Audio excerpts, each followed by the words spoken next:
सूरत कुमार योगी राम सूरत कुमार योगी राम सूरत कुमार जय गुरु राया योगी राम सूरत कुमार जय गुरु राया.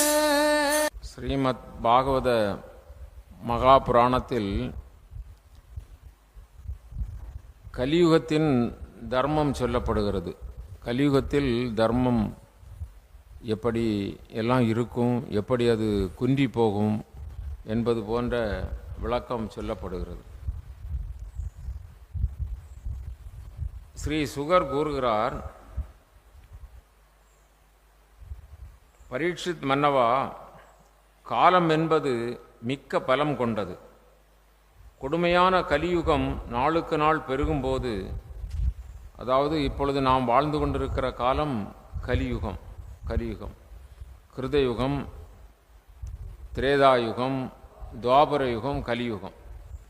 ஒவ்வொரு யுகத்திலும் தர்மம் செழிப்பாக இருந்தது குறைந்து கொண்டே வருகிறது. தர்மயுகம், கிருதயுகம் அல்லது சத்தியயுகம் என்று சொல்லுகின்ற அந்த முதல் யுகத்தில் தர்மம் முழுக்க இருந்ததாம். அதற்கு அடுத்த யுகம் திரேதா யுகத்திலே அந்த தர்மமும் நல்ல நெறிகளும் நல்ல சான்றாண்மை எல்லாம் குறைந்து கொண்டே வருகிறது. ஒரு 25% குறைஞ்சிரும். அடுத்த யுகம் துவாபர யுகத்தில் அதைவிட குறைந்து போகுமா. இந்த கலியுகத்தில் இந்த 4வது யுகம், 4 யுகங்களை சேர்த்து தான் சதுர்யுகம் என்று சொல்வார்கள். இந்த 4வது யுகத்தில் தர்மம் ரொம்ப குன்றி போகும். நல்ல சிறப்பான அம்சங்களெல்லாம் தேடினாலும் கிடைக்காது. அது மாதிரி இந்த கலியுகம் இருக்கும். அதனால் அவர் சொல்லுகிறார், சுகப்பிரம்மம் சொல்லுகிறார், காலம் என்பது மிக்க பலம் கொண்டது. கொடுமையான கலியுகம் நாளுக்கு நாள் பெருகும்போது அறம், உண்மை, தூய்மை, பொறுமை, தயை, ஆயுள், பலம், நினைவாற்றல் ஆகியன குறைந்து கொண்டே வந்து முடிவில் இல்லாமலே போகிறது. பாருங்கள், எவ்வளவு தெளிவாக சொல்லப்படுகிறது பாருங்கள். அவர் சுகபிரம்மம் சொல்லுகிறார், அதாவது முக்கியமான மேன்மையான காரியமாக இருக்கக்கூடிய அறம், அது மாதிரி உண்மை, வாய்மை, சத்தியத்திற்கு இடம் இருக்காது, அறத்திற்கு இடம் இருக்காது. தூய்மை, பொறுமை, தயை, ஆயுள், பலம், நினைவாற்றல் ஆகியன குறைந்து கொண்டே வந்து முடிவில் இல்லாமலே போகும். கலியுக இறுதியில் இவையெல்லாம் இல்லாமலே போகும். கலியுகத்தில் பணம்தான் கடவுள். கலியுகத்தில் பணம்தான் கடவுள். பணத்தை வைத்து எதையும் செய்து விடலாம். பணத்தால் எந்த காரியத்தையும் நடத்தி விடலாம். எந்த முறைகேடான அல்லது அநியாயமான அக்கிரமமான காரியங்களையெல்லாம் செய்து விடலாம் அப்படின்னு நினைப்பாங்க. பணம்தான் கடவுள்.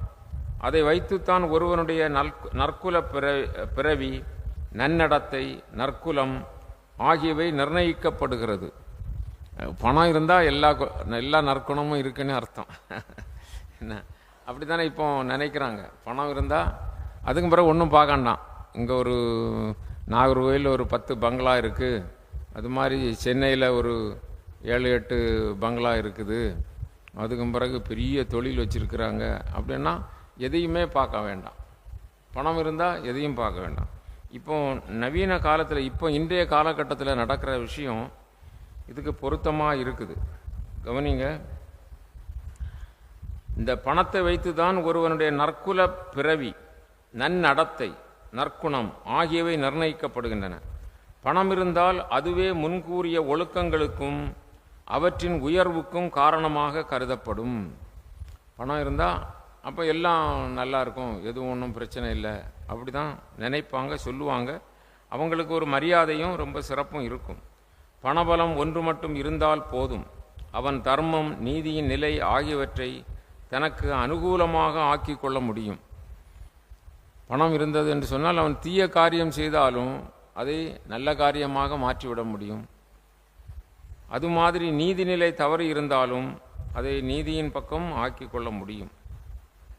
திருமணங்களில் கூட இப்பொழுது இருப்பது போலத்தான். திருமணங்களில் இப்பொழுது நற்குடி பிறப்போ நல்லொழுக்கமோ தேவையில்லை. நல்ல முந்தையெல்லாம் அவங்க குலம் எப்படி நல்ல குலமாக, அவங்க அம்மா அப்பாலாம் பாட்டம் பாட்டியெல்லாம் எப்படி வாழ்ந்தாங்க, அவங்களுடைய ஒரு பரம்பரை எப்படி, அநியாய அக்கிரமம் செய்யவங்களா, பாவங்கள் கொலைகள் செய்தவங்களா இல்லையா, அவங்களுடைய அப்படியெல்லாம் பார்ப்பாங்க. அப்போ குலத்தை பார்ப்பாங்க. இப்போ அப்படி இல்லை. நல்லொழுக்கமோ குடியிருப்போ தேவையில்லை, நற்குடி பிறப்போ தேவையில்லை. ஆண்பெண் பரஸ்பரம் உடற்கவர்ச்சியால் கவர்ச்சியுடன் இருந்தால் மனம் விரும்பியபடி மனம் செய்து கொள்ளலாம். ஆகவே இந்த உடலை வைத்து அவர்கள் விரும்பியபடி செய்து கொள்ளலாம். கொள்வது கொடுப்பது ஆகிய நடைமுறை பழக்கத்தில் உண்மையும் ஒழுக்கமும் நாணயமும் இருக்காது. எதையோ சொல்லுவாங்க, அதே மாதிரி எதையோ செய்வாங்க. அதுக்கு பிறகு 3ஆவது நாள் பிரிஞ்சு போவாங்க. பிறகு மறு திருமணம், இப்படி நிறைய பிரச்சனைகள். நீதிமன்றத்தில் முன்பெல்லாம் நிறைய சொத்து வழக்குகள் தான் அதிகம்.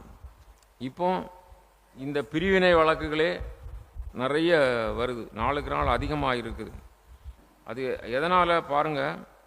அதாவது கொள்வது கொடுப்பது ஆகிய நடைமுறை பழக்கத்தில் உண்மையும் ஒழுக்கமும் நாணயமும் இருக்காது. நன்கு ஏமாற்ற தெரிந்தவனே உலகத்தோடு ஒட்ட ஒழுகத் தெரிந்தவன்.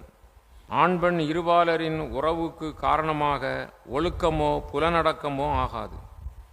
அவங்களுக்கு இப்போ ஒரு ஆளை பார்த்தா அவர் சான்றாண்மை உடையவர், ஒழுக்கம் உடையவர், நல்லவர், அது அவருக்கு புலனடக்கம் இருக்குது, அப்படி பெருமை சொல்லுவாங்க. இப்போ அதெல்லாம் காரணம் கிடையாது.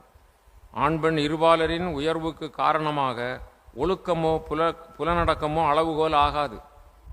ஆனால் புலனறிவும் புணர்ச்சி திறமுமே காரணமாக கருதப்படும். அவனை இனங்கண்டு கொள்வதற்கு சத்துவகுணமோ ஆசார அனுஷ்டானங்களோ முக்கியமல்ல.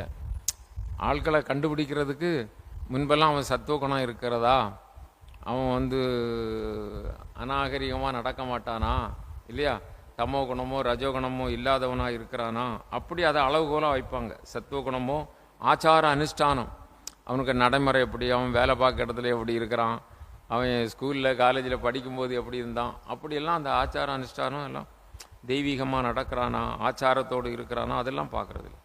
அந்தணன் பூணூல் தரித்தாலே போதும், அந்தணன் பூணூல் தரித்திருந்தாலே போகிறோம், அவன் பெரிய ஆளுன்னு நினச்சிருவோம் இல்லையா. பூணூல் போட்டிருந்தா போதும். அது மாதிரி காலம் மாறுது. அணியும் ஆடை, கையிலேந்தும் தண்டம், கமண்டலு ஆகிய அடையாளங்களை கொண்டுதான் இவன் பிரம்மச்சாரி, இவன் துறவி என்று ஆசிரமங்களை தெரிந்து கொள்ளலாமே அன்றி வேறு வழியில்லை. அவர்களுடைய நடத்தையை பார்த்து நம்ம கணிக்க முடியாது. அதாவது அவர்களுடைய ஒழுக்கத்தை கண்டு அவர்களை அடையாளம் காண முடியாது. ஒருவன் அடுத்தவனுடைய அடையாளங்களை ஏற்பதே அவன் அடுத்தவனுடைய ஆசிரமத்திற்கு புக காரணமாக ஆகும். ஆச்சார அனுஷ்டானங்களை கொண்டு இது அமையாது. லஞ்சம் அளிப்பதிலும் பணத்தை செலவழிப்பதிலும் திறனற்றவன் நீதித்துறையில் நியாயமான தீர்ப்பை எதிர்பார்க்க முடியாது. நாவன்மையும் இடம் காலத்திற்கு ஏற்றவார் போல் பேசும் திறமையும் உடையவனே கற்றறிந்தவன், அறிஞன், அவனே பண்டிதன் என்று சொல்லுவார்கள். சமயத்துக்கு தந்தவாறு பேசுகிற அந்த ஆட்களை பெரியவங்களாக ஆக்குவாங்க.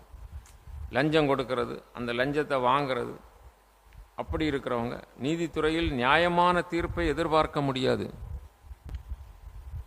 ஒரு ஏழ்மையாக இருந்தான் அப்படின்னு சொன்னால் ஒரு கிழிந்த ஆடையோ ஒரு அழுக்கடைந்த ஆடையோ அல்லது கட்டுறதுக்கு ஆடை இல்லாமலோ அப்படியெல்லாம் கஷ்டப்படனா இருந்தால் அவனுக்கு என்ன கிடைக்காது, அவன் சான்றோனே மதிக்க மாட்டாங்க.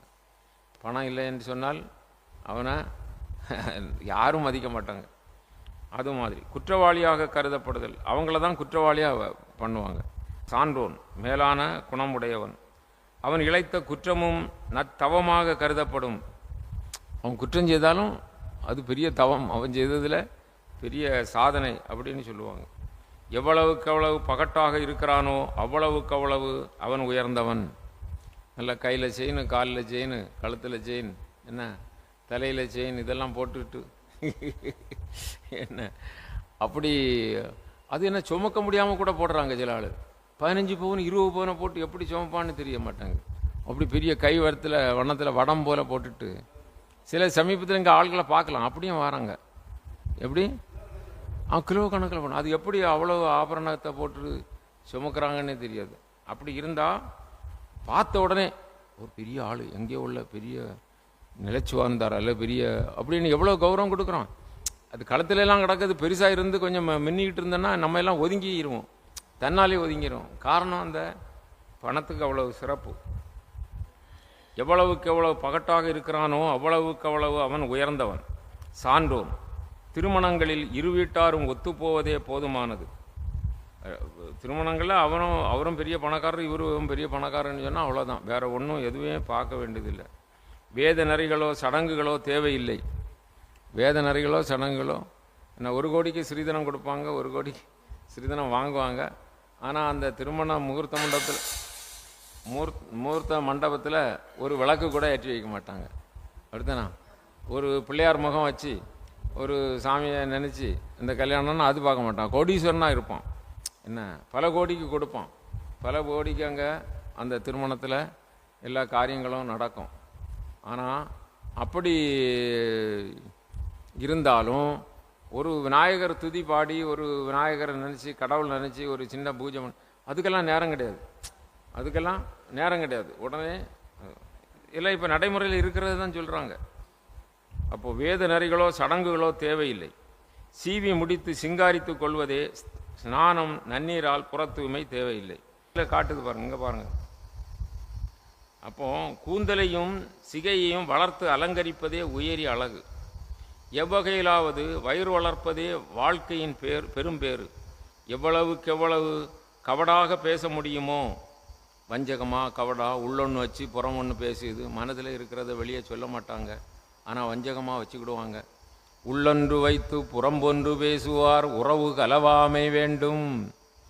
என்ன அருமையாக சொல்கிறார் இதெல்லாம். உள்ளத்தில் வச்சுட்டு வெளியே சொல்லாமல் ரொம்ப மூடி மறைச்சிட்டு எத்தனை காலம்தான் வச்சுருப்பார், ஒரு நாள் வெடிச்சு போயிடும். ஏன்னா அப்படி தானே ஆகும். நிறைய பேர் வஞ்சகமாக மனசில் வச்சுருங்க, வெளிப்படையாக சொன்னால் தானே என்ன காரியம்னு தெரியும், சொல்ல மாட்டாங்க, வஞ்சகமாக வச்சுக்குவாங்க, சூழ்ச்சி பண்ணுவாங்க, குடும்பத்தை கெடுப்பாங்க இல்லையா, அண்ணன் தம்பி உறவுகளை கெடுப்பாங்க, வஞ்சகமாக வச்சுக்கிடுவாங்க. அது அந்த சிவகாசி பட்டாசு போல் ஒரு நாள் வெடிக்கும், அது அவங்களுக்கு தெரியாது. அப்படி தானே? அது பட்டாசு வெடிக்கும்போது வீடு குடும்பம் குலம் எல்லாம் அடிச்சுட்டு போகும். அப்போது வஞ்சகத்தை மனசில் வச்சு இருப்பாங்க. எவ்வளவுக்கு எவ்வளோ கவடாக பேச முடியுமோ, கவடு 2 அர்த்தம் 3 அர்த்தத்தில் பேசுவாங்க. என்ன கபடம் இருக்கும் உள்ளத்தில், கபடாக பேச முடியுமோ அவ்வளவுக்கு அவ்வளவு அவன். அப்படி பேசுகிறவங்க தான் தூயவன், அவன் தான் கெட்டிக்காரன். எல்லாரும் வந்தோடனே கும்பிடுவாங்க. என்ன ஏன்னா அவனுக்கு தான் மரியாதை இருக்கும். மன உறுதியோடு பன்முறை பொய்யை கூறினால் அதுவே மெய்யாகிவிடும். ரொம்ப ஓங்கி அடித்து ஒரு விஷயத்தை சொன்னால் பொய்யும் மெய்யாகும். நீதி நெறி தவறாமல் கொஞ்சம் குடிச்சிக்கிட்டு கலாட்டா பண்ணானோ அவனை கண்டு மற்றவங்கெல்லாம் ஒதுங்கி போயிடுவாங்க. 75% தர்மம் இல்லை இல்லையா? அப்போ தர்மத்தை இன்னும் ஊதிட்டா போயிடும். அது தர்ம தேவதை ஒற்றை காலில் நிற்கிறா. அப்போ அவங்களுக்கு கொண்டாட்டம் தானே, ஒன்றும் இல்லை. சத்திரியனோ வைசியனோ அல்லது வேளாளனோ எவன் பலமுடையவனோ அவனே மன்னன். தயவறியாதவனும் கொடுங்கோலனுமான நீசனே மன்னனாவான். தயவே இருக்காது, ஈன இறக்கம் இருக்காது இல்லையா? கொடுங்கோலன் அவன்தான் மன்னன். திருடர்களுக்கு ஒப்பாக பேராசை பிடித்து அலைவான். மக்களது செல்வத்தையும் ஏன் அவர்களது மனைவியை கூட கவர்ந்து கொள்வான். இவர்களுக்கு பயந்த மக்கள் மலைகளையும் காடுகளையும் நோக்கி செல்லப் போகின்றனர். அப்பொழுது அவர்கள் காய்கனிகள், கிழங்கு, இறைச்சி, தேன், இலை, பூக்கள், தானியங்கள் ஆகியவற்றை தின்று வயிறு வளர்க்கப் போகின்றனர். இவங்களுக்கு பயந்து ஊறவிட்டே போயிடுவாங்க. மழையின்றி வறட்சி பெருகி பஞ்சம் தோன்றி வரிச்சுமை அதிகமாகி துன்புற்று மக்கள் அழியப் போகிறார்கள். அது மாதிரி மழை குறையும், நல்லவர்கள் இல்லாமல் இருந்தால் மழை குறையும், வறட்சி பெருகும், பஞ்சம் தோன்றும், வரிச்சுமை அதிகமாக இருக்கும். எல்லாம் ஆட்சியாளர்கள்லாம் வரியை கூட்டிகிட்டே போவாங்க. மக்கள் அழியப் போகிறார்கள். சில சமயம் கடுங்குளிரும், சில சமயம் கடும் பனியும், வேறு சில சமயம் புயல் காற்றும், இன்னும் சிலபோது கடுங்கோடை வெயிலும், சிலபோது பெரு வெள்ளமும் தோன்றும். இவ்வாறான உத்பாதங்களாலும் தங்களுக்குள் தோன்றும் பூசல்களாலும் மக்கள் துன்புற்று அழியப் போகிறார்கள். ஒருவருக்கொருவர் கலியுகத்தில் குடும்பத்தில் சண்டை, ஊரில் சண்டை, நாட்டில் சண்டை, உலகத்தில் சண்டை அப்படி வரும். உலகத்தில் நிலநடுக்கம், பூகம்பம், பெரிய அளவில் நோய்கள், இது எல்லாம் வந்து ரொம்ப பாதிக்கப்படும். மக்கள் பசி பட்டினியாலும் பலவாறான கவலைகளாலும் துன்புறுவர். நோய்களிலிருந்து விடுதலையே இல்லை. கலியுகத்தில் மக்களது அதிகபட்ச முடிவான ஆயுள் 20-30 வருடங்களே. இப்போ ஒரு 50-60 கணக்கு போட்டுக்கிட்டு இருக்காங்க. என்னமா ஆயுள் காலம் எப்படி வருமா? 30-20. என்ன 5 வயசுலேயே அவன் டாஸ்மார்க்குக்கு போயிடுவான். 10 வயசுலே வேண்டாத காரியங்கள் எல்லாம் செய்வான். 15 வருஷத்தில் உடம்பு கெட்டு போயிடும். 20 வயசில் செத்து போயிடுவான். அதான் அதிகபட்ச முடிவான ஆயுள் 20-30 வருடங்களே. கலியுகத்தின் கொடுமையால் ஜீவராசிகள் உடல் வளர்ச்சியின்றி சிறியதாக நாளுக்கு நாள் தேய்ந்து வருவதாக நோயுற்று இருக்கும். இப்போ வர வர ஆள்களுடைய இந்த பருமன், வளர்ச்சி, உயரம் இது எல்லாம் குறைஞ்சிக்கிட்டே வருது பாருங்கள். அப்பா, பாட்டா, தாத்தாலாம் அப்படி ஆஜானுபாவாக இருந்திருப்பாங்க. ஒவ்வொரு குடும்பத்திலும் அப்படி இருந்திருப்பாங்கல்ல. அவங்க கொடையை பிடிச்சிட்டு அப்படி நிமிர்ந்து ரோட்டில் போனால் எவ்வளோ உயரமாக இருக்கும், இல்லாட்டி எவ்வளோ கண்ணியமாக இருப்பாங்க இல்லையா? அதெல்லாம் இப்போ வயசு வர வர குறையும். சின்ன மனிதர்களாக வருவாங்க. நாளுக்கு நாள் தேய்ந்து வருவதாக, நோயுற்றதாக இருக்கும். அப்படி உடல் ஆரோக்கியமாக கூட இருக்காது. வர்ணாசிரம நெறிகளை எடுத்துரைக்கும் வேத நெறிகள் பெரும்பாலும் நலிந்து போகும். வர்ணாசிரம தர்மங்களை சொல்லக்கூடிய அந்த வேத நெறிகளெல்லாம் இல்லாமலே போய்விடும். வேத நெறிகளை ஏற்காத நாத்திகமே வாழ்க்கை நெறிகளில் முக்கிய இடம்பெறும். இப்போ அது நிறைய பாதிக்கு மேல் வந்தாச்சு இல்லையா? கோயில் எதுக்கு, குளங்கள் எதுக்கு, அதெல்லாம் போகணும், சாமி கும்பிடு எதுக்குங்கிற மாதிரி எண்ணங்கள் நிறைய பரவியாச்சு. அதாவது நாத்திக அந்த எண்ணங்கள் அதிகமாகும். வேத நெறிகளை ஏற்க மாட்டாங்க. வாழ்க்கை நெறிகளில் முக்கிய இடம்பெறும் மன்னர்களும் பேரரசர்களும் கள்வரை ஒப்பர். முக்கியமான ஆள்கள், இதிலெல்லாம் முக்கியமான ஆள்கள் இருக்காங்களோ அவங்கெல்லாம் கள்ளன் ஆயிடுவானோ. வாழ்க்கை நெறிகளில் முக்கிய இடம்பெறும் மன்னர்களும் பேரரசர்களும் கள்வரை ஒப்பர். அவங்கெல்லாம் கள்ளன் எப்படி இருப்பானோ அது மாதிரி எண்ணம் உடையவர்களாக இருப்பாங்க. மக்களும் திருட்டு, பொய்யுரைத்தல், காரணமின்றி பிறரை துன்புறுத்தல் முதலிய பலவித தீய செயல்களால் தம் வாழ்க்கையை கஷ்டத்தில் நடத்தி செல்வார்கள். மக்களும் எப்படி இருப்பாங்க? திருட்டு. இப்போ எல்லாம் திருட்டு நிறைய நடக்குது, அதிகப்பட்டுகிட்டே இருக்குது. போலீஸ் எவ்வளோ முயற்சி பண்ணாலும் நடக்கலை, போலீஸு செயல்படலை அப்படிலாம் பேசினா கூட இப்போ ஒரு தெருவிலே, ஒரு ஊர்லேயே அல்லது ஒரு நாட்டிலேயே தினம் செய்தியை பார்த்தோன்னா ஒரு இரவு முடியறதுக்குள்ளே ஒரு 25 வீட்டில் களவு போயிருக்கு, 25 வீட்டில் கொள்ளை. என்ன எல்லாம் பிரபலமாக இதெல்லாம் நடக்குது. கல்வரை, மக்களும் திருட்டு, பொய் உரைத்தல், எதுலேயுமே சத்தியம் இருக்காது. நின்ன இடத்துல இருந்து 1000 பறவை எடுத்துருவான்னு சொல்லுவோம்ல, நின்ன இடத்துல இருந்தே அவன் அப்படி பொய் சொல்லுவான். பிறரை துன்புறுத்துவாங்க முதலிய பலவித தீச்செயல்கள். அப்படி துன்புறுத்துதல், பொய்யுரைத்தல், திருட்டு இதையெல்லாம் மக்கள் பெருசாக நினைக்க மாட்டாங்க. கலியுகத்தில் மக்களும் அப்படி அந்த சாயலுக்கு போயிடும். எங்கேயுமே அது நடந்தால் பிறகு என்ன, தினமும் பகல் கொள்ளை, தினமும் என்ன அநியாய கொள்ளைகள், கொலைகள், வஞ்சங்கள், நடுத்தருவில், போலீஸ் ஸ்டேஷனில் எல்லாமே கொலை நடக்குது. அப்போ பிறகு அது பெருசாக தெரியாதில்ல. நாளுக்கு நாள் அப்படி ஆனால் அதை பெருசாக நினைக்கிறது இல்லை. அதனால் பலவித தீச்செயல்களால் தம் வாழ்க்கையை கஷ்டத்துடன் நடத்தி செல்வார்கள். 4 வர்ணத்தவரும் தத்தன் வர்ண நெறிகளை துறந்து 4ஆம் வர்ணத்தவரது நெறிகளை கை கொள்வர். இந்த 4 வர்ணத்தவர்களும் எதை பிறகு கை கொள்வாங்கன்னு சொன்னால், வேண்டாத காரியம் எது உண்டோ அதை கை கொள்வாங்க.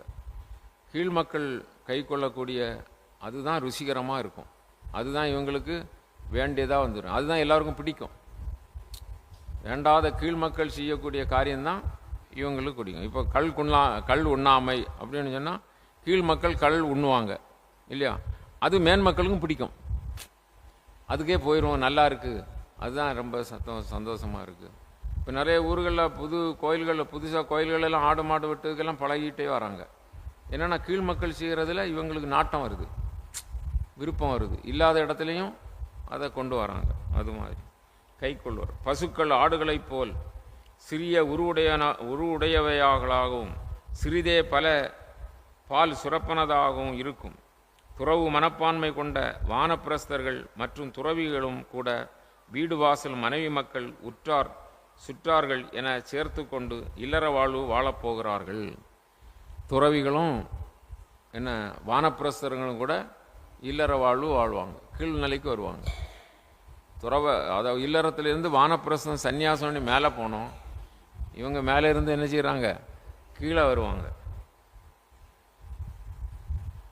அவர்களும் மனைவி மக்கள் உற்றார் சுற்றார்கள் என சேர்த்து கொண்டு இல்லற வாழ்வு வாழப் போகிறார்கள். அது இயல்பாக அப்படி வந்துடுது. அந்த துறவி காட்டுக்கு போனார், அந்த கோவணத்தை எலி கடிச்சிட்டு எலியை விரட்டுறதுக்கு பூனை வளர்த்தாரு, பூனைக்காக வேண்டி பசு வளர்த்தாரு பால் கொடுக்கறதுக்கு, பசு வளர்க்காண்டி தோட்டத்தை வாங்கினார். அதுக்கு தோட்டத்தை காப்பாற்றுறதுக்கு வேலையாட்கள் வச்சார், பெண்களை வச்சார், பிறகு திருமணம் செய்து கொண்டு வாழ்ந்தார். அது மாதிரி எல்லாம் கீழே இறங்கிட்டே இருப்பாங்க. இல்லற வாழ்வு வாழப் போகிறார்கள். பந்துக்கள் என்பார் மாமனார் மைத்துனன் என்று தன் மனைவி வீட்டாரே தன் தாய் தந்தை அண்ணன் தம்பி என்பவர் அல்லர். பெண்களுக்கு சொல்லக்கூடியது. உங்களுக்கு சிரிப்பாக வந்தாலும் வரும். உங்களுக்கு விருந்து பெரிய உறவுக்காரெலாம் யார் வருவாங்க, உங்கள் வீட்டு ஆள் வருவாங்க. பெண் வீட்டு ஆள்கள் தான். அவங்க வந்தால் ஒரு ரொம்ப பெரிய அளவில் பாயசம் பப்படம்லாம் பொரித்து நல்லா போடுவாங்க. இந்த கணவன் வீட்டு ஆள் வந்தால் துவையல் கூட அரைக்க மாட்டாங்க. என்ன இது இங்கே சொல்லியிருக்கு, நான் சொல்லல, அதனால் என்ன வருத்தப்படாதுங்க. இங்கே பாருங்கள், அதாவது பந்துக்கள் என்பார், பந்துக்கள் என்று சொல்லக்கூடியவங்க சொந்தக்காரங்கிறவங்க யாருன்னு சொன்னால் மாமனார் மைத்துனன் என்று தன் மனைவி வீட்டாரே தன் தாய் தந்தை அண்ணன் தம்பி என்பவர் அல்லர். என்ன இவங்க அந்த ஆண் பக்கம் உள்ள கணவன் வீட்டு சொந்தக்காரங்க இல்லை, பெண் வீட்டார்கள் தான் விருந்து. எந்த வீட்லையாவது விருந்தெல்லாம் அது ஆண் வீட்டுக்காரங்க அப்படி நடந்துக்கிட மாட்டாங்களோ என்னதோ தெரியல, கொஞ்சம் நளினமாக போவாங்களோ இல்லையோ தெரியல. ஆனால் எல்லா வீடுகள்லையும் பெண் வீட்டார்களுக்கு தான் என்ன விருந்து. நெல் கோதுமை முதலிய தானியங்கள் சாமை கேழ்வரகுக்கு ஒப்பாக வளர்ச்சியின்றி சிறியனவாக இருக்கும் மரங்கள் பொதுவாக சமி மரங்கள் போல் சிறியனவாகவும் முட்கள் உடையதாகவும் இருக்கும். இருண்ட மேகங்களில் மின்னலும் இடியும் இருக்கும், ஆனால் மழை பெய்யாது. இல்லறத்தாரது வீடுகள் விருந்தோம்பல் இன்றி வேதமோதலுதல் இன்றி மக்கள் இன்றி வெறிச்சோடி கிடக்கும். இல்லறத்தார் வீடுகள்லாம் இப்போ அது உண்மையாக இருக்குது. பார்த்தீங்களா, 4 பிள்ளைகள் பெற்றிருந்தாலும் வீட்டிலே இருக்காங்க, 4 பேரும் 4 திசையிலே இருக்காங்க. வீடு எப்படி கிடக்கு, வெறிச்சோடி கிடக்கு. என்ன விருந்தோம்பல் இல்லை. யாருக்க வீட்டுக்காக விருந்து வராங்களா, போகிறதும் இல்லை, விருந்து ஓம்புறதும் இல்லை. இப்போ யாரும் ஒரு வீட்டுக்கு ஒரு வீடு விருந்து முந்தியெல்லாம் விருந்து கணிப்போங்க. நான் அக்கா வீட்டுக்கு போயிட்டு 4 நாள் விருந்துக்கு விருந்து நின்றுட்டு வரேன் அப்படி சொல்லுவாங்க இல்லையா. எங்கள் தங்கச்சி வீட்டிலேருந்து இன்னைக்கு விருந்துக்கு வராங்க என்னை சொல்லுவாங்க இல்லையா. அப்படி அந்த விருந்தோம்பல்லாம் இப்போ இல்லை. எங்கேயாவது அப்படியே அந்த பக்கம் போனாலும் அக்கா வீடோ தம்பி வீடோ அதில் பக்கத்தில் இருந்தாலும் இவர் ஹோட்டலில் தான் சாப்பிட்டு வருவார். அப்படிதானா. அந்த வீட்டை போய் பார்க்குறதோ போகிறதோ அவங்களும் அப்படி உபசரிக்கிறதோ இல்லை. தெளிவாக இருக்கா. இதுக்கும் அதுக்கும் ஒத்து இருக்கா, கலியுகத்துக்கும் இப்போ நடைமுறைங்க ஒத்து இருக்குல்ல. அப்போது விருந்தோம்பல் இன்றி வேதம் ஓதுதலும் இன்றி, வேதம் ஓதுதலும் கிடையாது. வேதம் ஓதுதல்னா என்னது, பகவானுடைய நாமங்களை சொல்கிறதோ நல்ல புத்தகங்களை படிக்கிறதோ அல்லது வேதங்களை படிக்கிறதோ அப்படி ஒன்றும் கிடையாது. வேதம் ஓதுதல் இன்றி. முந்தையெல்லாம் 2 மணி நேரம் 3 மணி நேரம் ஒவ்வொரு வீட்லேயும் வேதம் ஓதுவாங்க, அல்லது நல்ல பஜனைகளை பாடுவாங்க, நல்ல நாமத்தை ஜபிப்பாங்க, சாமி கதைகள் சொல்லுவாங்க. இது மாதிரியெல்லாம் இருக்கும். இப்போ அதுக்கெல்லாம் இடம் இல்லை. வெறிச்சோடி கிடக்குங்கிற வார்த்தையை பயன்படுத்துகிறாங்க. அப்போ வீட்டில் யாரெல்லாம் அது ஆயனம் ஆச்சியம் தான், அங்கே தான் இருக்கோம் அப்படி சொல்லுவாங்க. ஏதாவது ஆள்கள் வந்து ஒருத்தரும் வாரதில்லைம்மா.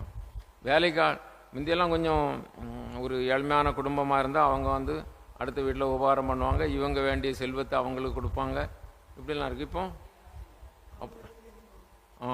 அப்படி இல்லை. கலியுகம் முற்றி மெல்ல மெல்ல முடிவடையும் போது, கொஞ்சம் கொஞ்சம் முடியும் போது, இப்போ எவ்வளோ ஆச்சு? 5200 வருஷங்கிட்ட ஆச்சா? இப்போ கலியுகம் தோன்றி கணக்கு வச்சுக்கணும். என்னம்மா? 5152 வருஷம் ஆயிருக்கு இல்லையா? இன்னும் எவ்வளோ வருஷம் இருக்குது? இன்னும் கொஞ்சம் நிறைய இருக்குது. அப்போ அது முடியும் போது ரொம்ப இங்கே கணக்கு சொன்னாங்களே, பெருக்கி பார்த்துக்கணும்.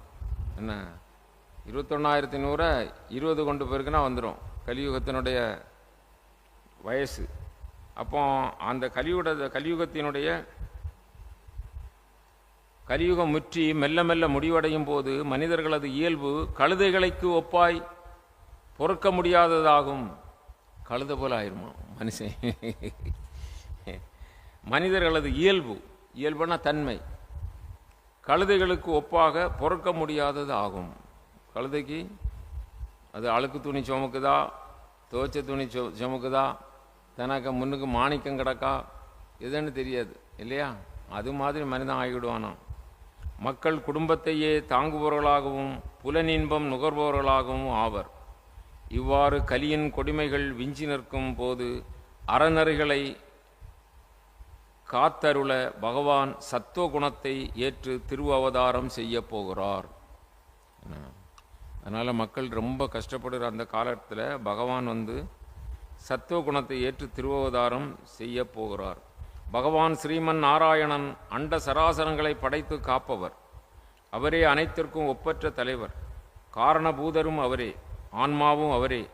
சாதுக்களையும் சான்றோர்களையும் அவர்களது அறநெறிகளையும் காப்பதற்கும் பிறவி தலையான கர்ம பந்தங்களை அழித்து அவர்களை பிறப்பு இறப்பு என்கிற சுழற்சியிலிருந்து காத்தருள்வதற்குமாகவே அவதாரம் மேற்கொள்கிறார். அப்போ ஸ்ரீமன் நாராயணன் அந்த பரம்பொருள் அண்ட சராசரங்களை படைத்து காப்பவர். அவர் தானே எல்லாம் ஆதி மூலம். அவர் தானே படைக்கிறார். அவர் தான் படைத்த பொருளை காக்கிறார். அவரே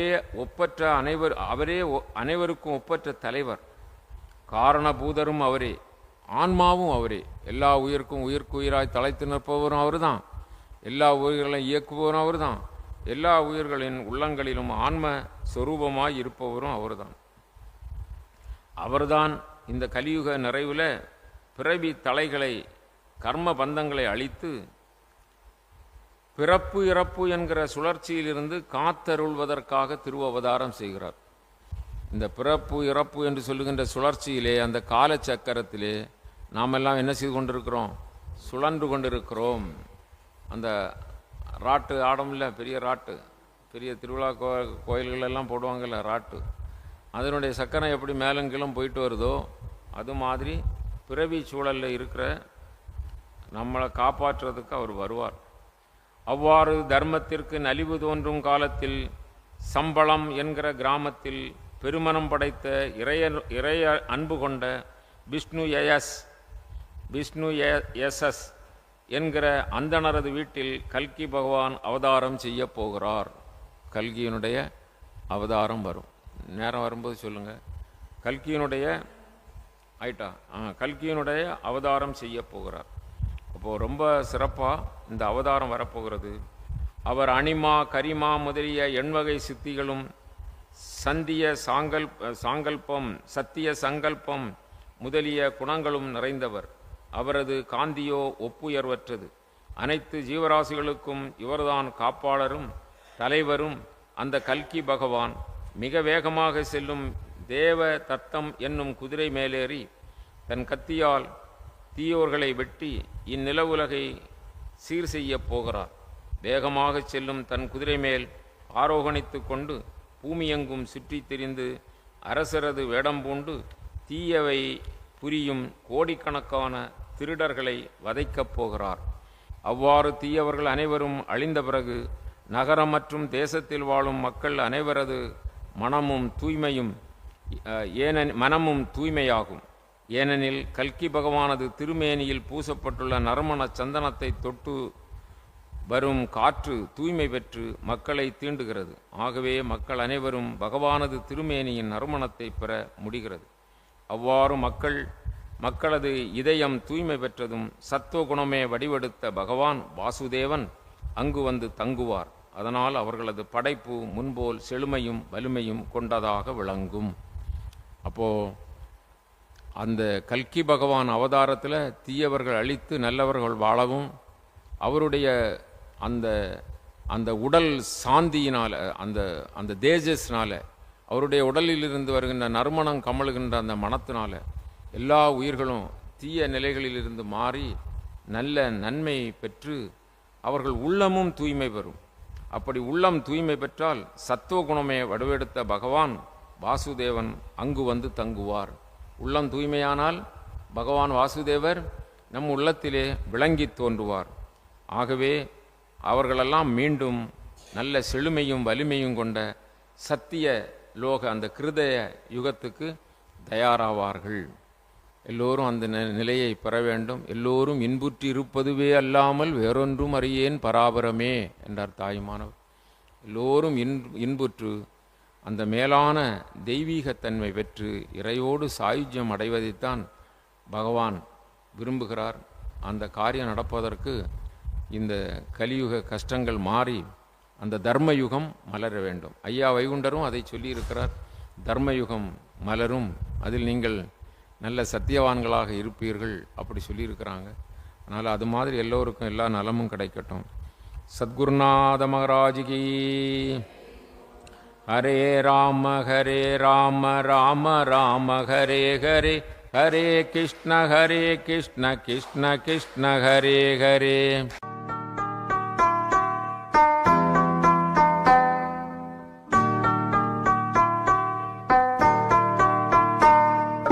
योगी राम